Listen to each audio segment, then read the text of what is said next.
नमस्कार, मैं हूं पूजा सिंह। स्वागत है आप सभी का आपके अपने चैनल पर। दोस्तों, उत्तर प्रदेश के हाथरस से इस वक्त बड़ी खबर निकल के सामने आ रही है।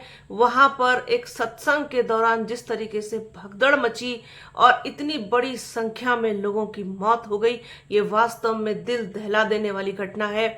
हाथरस के सिकंदरा मऊ के रति भानपुर में एक सत्संग का आयोजन किया गया था। भगवान शंकर के नाम पर वहां पर सत्संग का आयोजन किया जा रहा था, जिसमें कोई बाबा नारायण हरि हैं, वो उस सत्संग को सुना रहे थे लोगों को।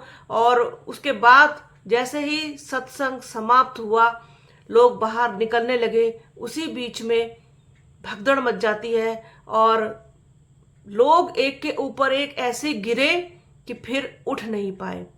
आज 2 जुलाई 2024 दिन मंगलवार। किसी ने सोचा नहीं होगा कि इतनी बड़ी घटना भी हमें मध्याह्न मतलब दोपहर में सुनने को मिलेगी। और मतलब समझ में नहीं आ रहा है कि इस घटना को मैं किस तरीके से बयां करूं, क्योंकि जहां एक तरफ प्रशासन की लापरवाही, सरकार की लापरवाही, दूसरी तरफ उन बाबाओं ने जिस तरीके से धर्म के नाम पर, धर्म की आड़ में अपनी दुकानें खोली हुई हैं, वो मासूम लोगों की जिंदगी के साथ खिलवाड़ कर रहे हैं, उस पर बहुत सारे सवाल अब लोगों ने उठाने शुरू कर दिए हैं। क्योंकि सामने जो खबर निकल के आई है उसके हिसाब से अब तक 120 से ज्यादा लोगों की मौत हो चुकी है और 200 से ज्यादा लोग घायल हैं। डेड बॉडीज को टेम्पो में भर करके, लाद करके लेके जाना पड़ रहा है। हर तरफ लाशें ही लाशें, लाशों का ढेर लग गया। ऐसा भयावह मंजर ईश्वर कभी किसी को ना दिखाए। आप ये देखिए कि इतना जबरदस्त और इतना भयंकर, इतनी कहना चाहिए कि हर तरफ चीख पुकार, रोना, विलाप करना, ये सब देख करके एक पुलिसकर्मी की मौके पर ही हार्ट अटैक से मौत भी हो गई। मतलब वो बर्दाश्त नहीं कर पाया इस मंजर को। तो आप ये सोचिए कि जिन लोगों पर ये बीत रही होगी, उनके हाल को कैसे बयां नहीं किया जा सकता। उनके आंसुओं का कोई मोल नहीं, उनके आंसुओं का कोई हिसाब नहीं, बेहिसाब सब कुछ।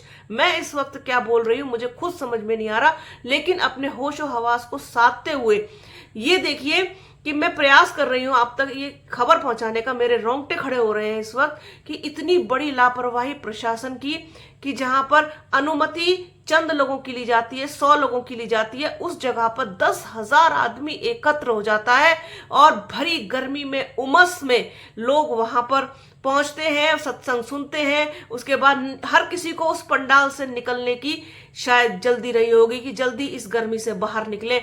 उन्हें क्या पता था कि ये गर्मी उनकी आखिरी गर्मी बन जाएगी, ये सत्संग उनकी जिंदगी का आखिरी सत्संग होगा। इसके बाद वो अपनों से दूर हो जाएंगे, अपनों से बिछड़ जाएंगे, अपने बच्चों से अलग हो जाएंगे, अपने बच्चों को अनाथ छोड़ करके चले जाएंगे। छोटे छोटे बच्चे हैं, मासूम बच्चे हैं इस घटना में जो मारे गए हैं, साथ ही साथ बड़ी संख्या में महिलाएं हैं।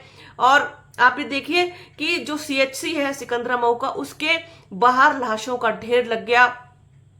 हर तरफ ऐसा मंजर कि जिसने भी देखा है, जिसने भी इसको बताने की या बयां करने की कोशिश की, उसका ही कलेजा मुंह को आ रहा है। जितने मीडिया के रिपोर्टर्स वहां मौजूद हैं, इस वक्त हर चैनल पर बड़ी खबर है हाथरस की जो घटना हुई है, हर यूट्यूबर इस खबर को कवर कर रहा है और उनके रिपोर्टर्स जो मौजूद हैं वो भी बोलने की हिम्मत नहीं कर पा रहे हैं। इतना भयावह मंजर है। ऐसी घटना हालांकि पूर्व में भी भगदड़ की घटना हुई है, लेकिन इतनी बड़ी संख्या में लोगों का मर जाना ये अपने आप में बहुत बड़ा फेलियर है। सरकार का बहुत बड़ा फेलियर, प्रशासन का।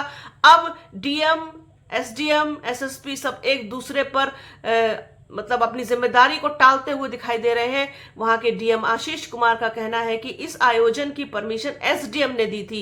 अरे एसडीएम ने दी थी या डीएम ने दी थी, कम से कम वहां जाकर के आपको देखना तो चाहिए। आपकी जिम्मेदारी क्या बनती है कि 100 लोगों के नाम की परमिशन ली जा रही है और 10,000 से ज्यादा आदमी वहां एकत्र हो जाता है। और ऐसा अब से नहीं हो रहा है, ये करीब 10 साल हो गए हैं इन नारायण हरि के सत्संग को होते होते।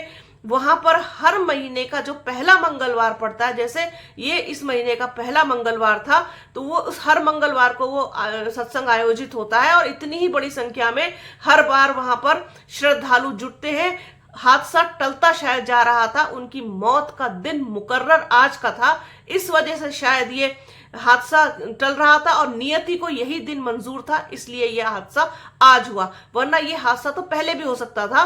किसी ने कभी इस पर ना तो सवाल करने की कोशिश की, ना जांच करने की कोशिश की, ना कोई अधिकारी कभी वहां जाकर के हिम्मत जुटा पाया होगा कि जाकर के देखें और इनको रोकें कि इतनी बड़ी संख्या में इतने छोटे पंडाल में अनुमति आपने कितने लोगों की ली है और उसके बाद आप इतने सारे लोगों को जुटा रहे। 3 किलोमीटर तक लंबी लाइनें थी वाहनों की जो वहां पर आई थी, राजस्थान से, हरियाणा से, उत्तर प्रदेश के तमाम जिलों से वहां लोग पहुंचे थे और इस सत्संग में शामिल हुए थे। और उसके बाद जब बाहर निकलने के लिए शायद इस उम्मीद में कि गर्मी से राहत मिलेगी, और बस ऐसी भगदड़ मची, मतलब लोगों को शायद समझ ही नहीं आया होगा कि ये आखिरकार हुआ क्या। अब आप ये देखिए कि क्योंकि धर्म है ना, धर्म के नाम पे तो हम कुछ नहीं बोल सकते ना, धर्म के नाम पे तो जान ली जा रही है लोगों की, कुछ इस तरीके से, कुछ लिंचिंग करके, कुछ मार के, मतलब क्या मजाक चल रहा है देश में। धर्म के नाम पर आप कुछ नहीं बोल सकते, खास तौर पर आप हिंदू धर्म के नाम पर किसी को कुछ नहीं बोल सकते। आप नमाज पर रोक लगा सकते हैं, सड़क पर नमाज 15 मिनट की, 20 मिनट की नमाज को आप रोक सकते हैं, लोग नमाजियों को लात से मार सकते हैं, आपके लोग लाउड स्पीकर वहां से उतार सकते हैं, आप मुहर्रम में ताजिए की और जुलूस की परमिशन नहीं देते हैं, लेकिन आप इस तरीके के आयोजन नहीं रोक सकते। आप इसलिए नहीं रोक सकते क्योंकि ये सारे लोग जो है ना वो आपके वोटर हैं। ये लोग अगर आपसे नाराज हो गए तो अगली बार आपकी सरकार कैसे बनेगी। लोग मरते हैं तो मरे, कोई उनके घर का थोड़ी ना मरा है। मतलब अमानवीयता की सारी हदें पार कर दी हैं धर्म के नाम पर।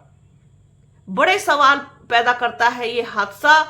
हाथरस के सिकंदरा मऊ के रतिभानपुर में जो ये हादसा हुआ है, इतनी बड़ी संख्या में श्रद्धालुओं का भगदड़ से दबकर कुचलकर मर जाना, सरकार का, प्रशासन का सबसे बड़ा फेल्योर है। ये जो दुकानें हैं, ये जो बाबाओं की दुकानें चल रही हैं, इनकी शटर कब गिराएंगे प्रधानमंत्री नरेंद्र मोदी, कब गिराएंगे योगी आदित्यनाथ, इन पर कब बुलडोजर चलेगा। इतनी सारी मौतों का जिम्मेदार कौन? अगर वो व्यक्ति जो इस सत्संग का आयोजन कर रहा था तो उस पर बुलडोजर, उसके घर पर बुलडोजर, उसकी संपत्ति पर बुलडोजर कब चलेगा? चलेगा या नहीं चलेगा? फिलहाल पूरे मामले का अभी राजनीतिकरण भी होना बाकी है। अभी बहुत सारे लोगों के तमाम तरीके के बयान आएंगे, विपक्ष हमलावर होगा। हालांकि प्रधानमंत्री नरेंद्र मोदी, मुख्यमंत्री योगी आदित्यनाथ, सपा मुखिया अखिलेश यादव, कांग्रेस मुखिया राहुल गांधी और असदुद्दीन ओवैसी, तमाम और जो दूसरे नेता हैं, सबके शोक संदेश आ गए। सबने सोशल मीडिया हैंडल एक्स पर शोक संदेश लिख दिए। बसपा सुप्रीमो मायावती ने भी इस घटना पर दुख व्यक्त किया है, दुख जताया है। प्रधानमंत्री नरेंद्र मोदी ने खास तौर पर ट्वीट करके वो अपनी संवेदनाएं व्यक्त की हैं और मुख्यमंत्री योगी आदित्यनाथ कल वहां जा सकते हैं, उस जगह का दौरा कर सकते हैं। साथ ही साथ मृतकों के लिए 2-2 लाख का मुआवजा, घायलों के लिए 50-50 हजार रुपए, ये सब कुछ व्यवस्था कर दी। लेकिन घूम फिर करके सवाल वही आके खड़ा होता है कि आखिरकार ऐसे आयोजनों की परमिशन देता कौन है और कब तक ऐसे आयोजनों की परमिशन दी जाती रहेगी? कब तक लोगों की जिंदगियों से आप यूं ही खिलवाड़ करते रहेंगे? बड़ा सवाल, अपने पीछे बड़े सवाल और बहुत सारे सवाल छोड़ गया है ये हादसा, जिसकी अभी जांच भी होनी है। उच्च स्तरीय जांच के आदेश भी दे दिए गए हैं, कमेटी भी गठित कर दी गई है, सबको तलब भी किया जा रहा है, बड़े स्तर पर मीटिंग भी चल रही है, लखनऊ में सब कुछ हो रहा है। लेकिन ये नौबत आई क्यों? ये नौबत आप कहीं भी, आप जहां सत्संग होते हैं, आप उन जगहों पर आप उठा कर देख लीजिए, आपके पास तो सब कुछ है, आपके पास अधिकारी हैं, आपके पास सिस्टम है, आपके पास मैनेजमेंट है, आपके पास पूरा आईटी सेल है, आपके पास सब कुछ है, आपके पास पावर है, ताकत है। लेकिन आप उनका पूरा ब्यौरा उठा के देखिए कि कहां कहां पर ऐसे सत्संग होते हैं। उन पर रोक लगाई जाने की जरूरत है। धार्मिक आयोजन, चाहे वो आपके सत्संग जैसे आयोजन हो, चाहे कांवड़ यात्रा हो, इतनी बड़ी संख्या में लोग निकलते हैं और हमेशा हादसों के शिकार होते हैं, चाहे वो करंट से मरना हो, चाहे वो एक्सीडेंट हो, चाहे कुछ हो, उसके लिए जिम्मेदार फिर उस कांवड़ यात्रा में पब्लिक हो जाती है, लोग हो जाते हैं। और अभी देखिए इतने बड़े हादसे के जिम्मेदार आखिरकार कौन? एक बड़ा सवाल। ये घटना है, दिल दहलाने वाली घटना है। इसमें आगे जो भी अपडेट आएगी वो भी आपके साथ शेयर करेंगे। तो बने रहिए हमारे चैनल के साथ। हमारे चैनल को लाइक कीजिए, शेयर कीजिए, सब्सक्राइब कीजिए, बेल आइकन जरूर दबाइएगा। अपना और अपनों का प्लीज प्लीज प्लीज बहुत ध्यान रखिए। जल्द मिलूंगी आपसे एक नए वीडियो में, एक नए मुद्दे के साथ, एक नई चर्चा में। तब तक के लिए जय हिंद। और हाँ, ईश्वर इस घटना में मरने वाले सभी मृतकों की आत्मा को शांति दे तथा उनके परिवार को सब्र दे।